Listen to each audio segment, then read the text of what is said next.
Hi everyone. Now we are going to discuss about transient capacitance from diodes lesson. If you want to get full information about transient capacitance, please watch full video. In this video, we are going to discuss about concept of transient capacitance and derivation of the transient capacitance. Now, moving into the topic, when a diode is reverse bias, reverse current flows due to the minority charge carriers and majority carriers move away from the junction. This increases the width of the depletion region. అంటే ఏం జరుగుతుందంటే మనం PN junction diode అనేది combination of P and N తీసుకుంటాం కదా. అయితే ఎప్పుడైతే దాన్ని రివర్స్ బయాస్ కండిషన్లో కనెక్ట్ చేస్తామో, రివర్స్ బయాస్ కండిషన్ అంటే ఏంటి, ఎన్ టైప్ మెటీరియల్ పీకి కనెక్ట్ చేయాలి, positive terminal of the battery ఎన్కి కనెక్ట్ చేయాలి. దీన్ని రివర్స్ బయాస్ కండిషన్ అంటాం అనమాట. అయితే ఈ కండిషన్లో రివర్స్ బయాస్ కండిషన్లో పిఎన్ జంక్షన్ డయోడ్ అనేది మెజారిటీ ఛార్జ్ క్యారియర్స్ అనేది away from the junction move అవుతాయి. మైనారిటీ ఛార్జ్ క్యారియర్స్ ఏం చేస్తాయంటే రివర్స్ కరెంట్ అనేది ఫ్లో చేస్తాయి అన్నమాట. అయితే as the charge particles move away from the junction there exist a charge D Q with respect to the change in D V. అంటే ఏం చెప్తున్నానంటే మనం ఈ వోల్టేజ్ చేంజ్ చేసే కొద్దీ దీన్ని డీవీ అనుకుందాం. ఈ వోల్టేజ్ చేంజ్ చేసే కొద్దీ ఇక్కడ మనకి మెజారిటీ ఛార్జ్ క్యారియర్స్ ఏమవుతున్నాయి, away from the junction move అవుతున్నాయి. So electrons movement of electrons జరుగుతుంది కదా. సో మూమెంట్ ఆఫ్ ఎలక్ట్రాన్స్ మనం ఏం చేస్తాం, చేంజ్ ఇన్ ఛార్జ్ అంటాం కదా. సో దీన్ని డీక్యూ అని రిప్రజెంట్ చేసుకుంటున్నాడు. అయితే which is capacitive effect. Such capacitance which comes under reverse bias condition is called transient capacitance అంటున్నాడు.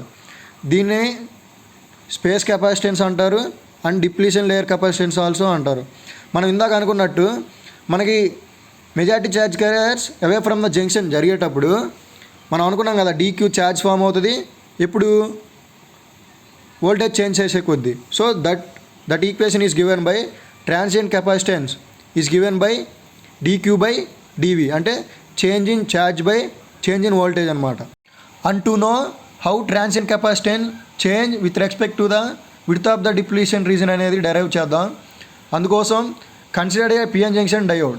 అయితే పిఎన్ జంక్షన్లో పి అండ్ ఎన్ టైప్ ఉంటాయి కదా, ఆ టూ సైడ్స్ని నాట్ ఈక్వల్లీ డోప్డ్, అంటే ఆ టూ సైడ్స్ అనేది ఈక్వల్గా డోప్ చేయకుండా వేర్ పి సైడ్ అనేది లైట్లీ డోప్ చేద్దాం and N is heavily dope చేద్దాం. అప్పుడు పీ సైడ్ లైట్లీ డోప్ చేయాలి, ఎన్ సైడ్ అనేది హెవీలీ డోప్ చేయాలి. సో అప్పుడు ఏమవుతుందంటే the concentration of acceptor impurities on P side is represented by NA and concentration of donor impurities of N side is represented by ND. అంటే suppose PN junction diode ఉందనుకోండి, P side N side. ఏం చెప్తున్నానంటే P side అనేది lightly dope చేయాలన్నమాట, N side అనేది heavily dope చేయాలని చెప్తున్నాడు. So అలా చేసినప్పుడు ఏమవుతుందంటే the width of the depletion region on N side is small. ఎందుకంటే సపోజ్ ఇక్కడ మీరు లో ఇంప్యూరిటీస్ డోప్ చేశారు, లెస్ ఇంప్యూరిటీస్ ఇక్కడ హెవీలీ డోప్ చేశారు. అయితే ఏమవుతుందంటే ఈ ఏవైతే డోప్ చేశారో ఈ ఇంప్యూరిటీస్ మొత్తం ఇవి హోల్స్ ఉంటాయి కదా, అవి అట్రాక్ట్ చేస్తాయి అన్నమాట. సో ఇక్కడ డిప్లీషన్ రేంజ్ ఇంక్రీజ్ అవుద్ది, ఇది డిక్రీజ్ అవుద్ది ఈ region. And here relationship between potential and charge density is given by Poisson's equation, that is represented by d square v by dx square QNA. ఈ QNA అంటే charge density అనమాట. Epsilon అంటే permittivity of free space అనమాట. ఇక్కడ V అంటే voltage, ఇక్కడ charge density, ఇది epsilon permittivity of free space. And ఈ ఈక్వేషన్ని మనం ఇంటిగ్రేట్ చేయాలన్నమాట. Integrate equation 1 with respect to the X we get. ఇప్పుడు విత్ రెస్పెక్ట్ టు ఎక్స్తో ఇంటిగ్రేట్ చేసినప్పుడు మనకి ఇక్కడ డిఫరెన్షియేషన్ ఒక ఇంటిగ్రేషన్ క్యాన్సిల్ అయిపోతుంది. ఇక్కడ ఇదంతా కాన్స్టెంట్ అనమాట. ఇది బయటకు వచ్చినప్పుడు ఇంటిగ్రేషన్ ఆఫ్ 1 ఉంటుంది, 1కి ఎక్స్ అనమాట. That's what here we have represented. And now dv by dx is the electric field over the region 0 to. అయితే ఇప్పుడు మనకి అవే ఫ్రమ్ ద జంక్షన్ వెళ్ళినప్పుడు ఇక్కడ డిప్లీషన్ రీజన్ ఇంక్రీజ్ అయింది కదా ఇందాక. సో మనం లిమిట్స్ ఎక్కడి నుంచి ఎక్కడ తీసుకోవాలంటే 0 to ఎంత విడ్త్ అనేది ఇంక్రీజ్ అయింది స్టార్టింగ్ దగ్గర నుంచి. సో దాన్ని మనం కన్సిడర్ చేయాలన్నమాట. సో మనం ఇంటిగ్రేట్ చేస్తున్నాం అన్నమాట ఈ ఈక్వేషన్ని. So integrate dv by dx integrate both sides, we will get, upon cancellation, we will get v equal to qna by epsilon naught w square by 2 అనమాట. ఇది ఎలా వచ్చిందంటే మనం ఇదంతా కాన్స్టెంట్ కదా, దీన్ని బయట తీసుకొచ్చి integration 0 to with respect to w చేసినప్పుడు x స్క్వేర్ బై 2 ఉంటుంది కదా integration of ఎక్స్కి.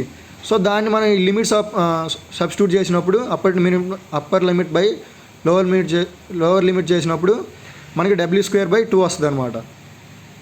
Now differentiate with respect to the v on both sides with respect to తో డిఫరెన్షియేషన్ చేసినప్పుడు vకి డిఫరెన్షియేషన్ చేస్తే ఏంటి 1 కదా, 1 ఈక్వల్ టు ఇది కాన్స్టెంట్ టర్ము, ఇక w స్క్వేర్కి 2w.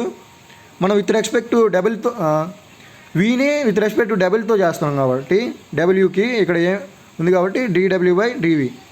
So from the dw by dv is given by, ఇప్పుడు ఈ epsilon అటు వెళ్ళి ఈ qna బై w అనేది వస్తుంది అటు తీసుకెళ్తే.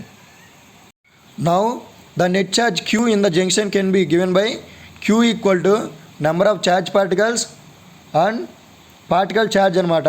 Here q is the charge particle charge and Na is the number of acceptor impurities and number of charge particles represented by Na into volume. Here Na volume we can write as AW and Q is the charge particle. Now upon both sides differentiation on this Q equal to this one, we will get dq by dv. Na Q అనేది constant, dw by dvకి మనం differentiation చేస్తున్నాం. అయితే from the equation 4 మనకి equation 4 ఏమొచ్చింది, dw equal to ఈ by queue ఎన్ఏడబ్ల్యూ వచ్చింది కదా. So మనం dw బై dv ప్లేస్లో మనం ఇది పెట్టుకోవచ్చు అనమాట. సో dw బై dv ప్లేస్లో దీన్ని సబ్స్టిట్యూట్ చేస్తే మనకి ఇది క్యాన్సిల్ అవుతుంది.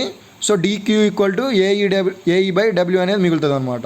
From this equation dq by dv అంటే ఏంటి, మనకి ట్రాన్సియెంట్ కెపాసిటెన్స్ కదా. So that is given by CT equal to A E by W.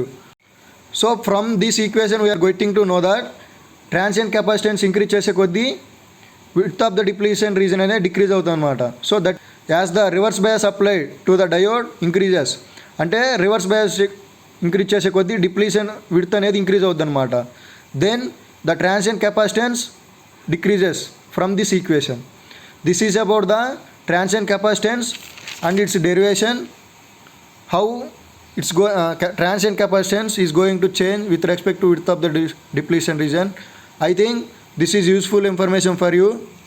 Subscribe for more videos. Thank you.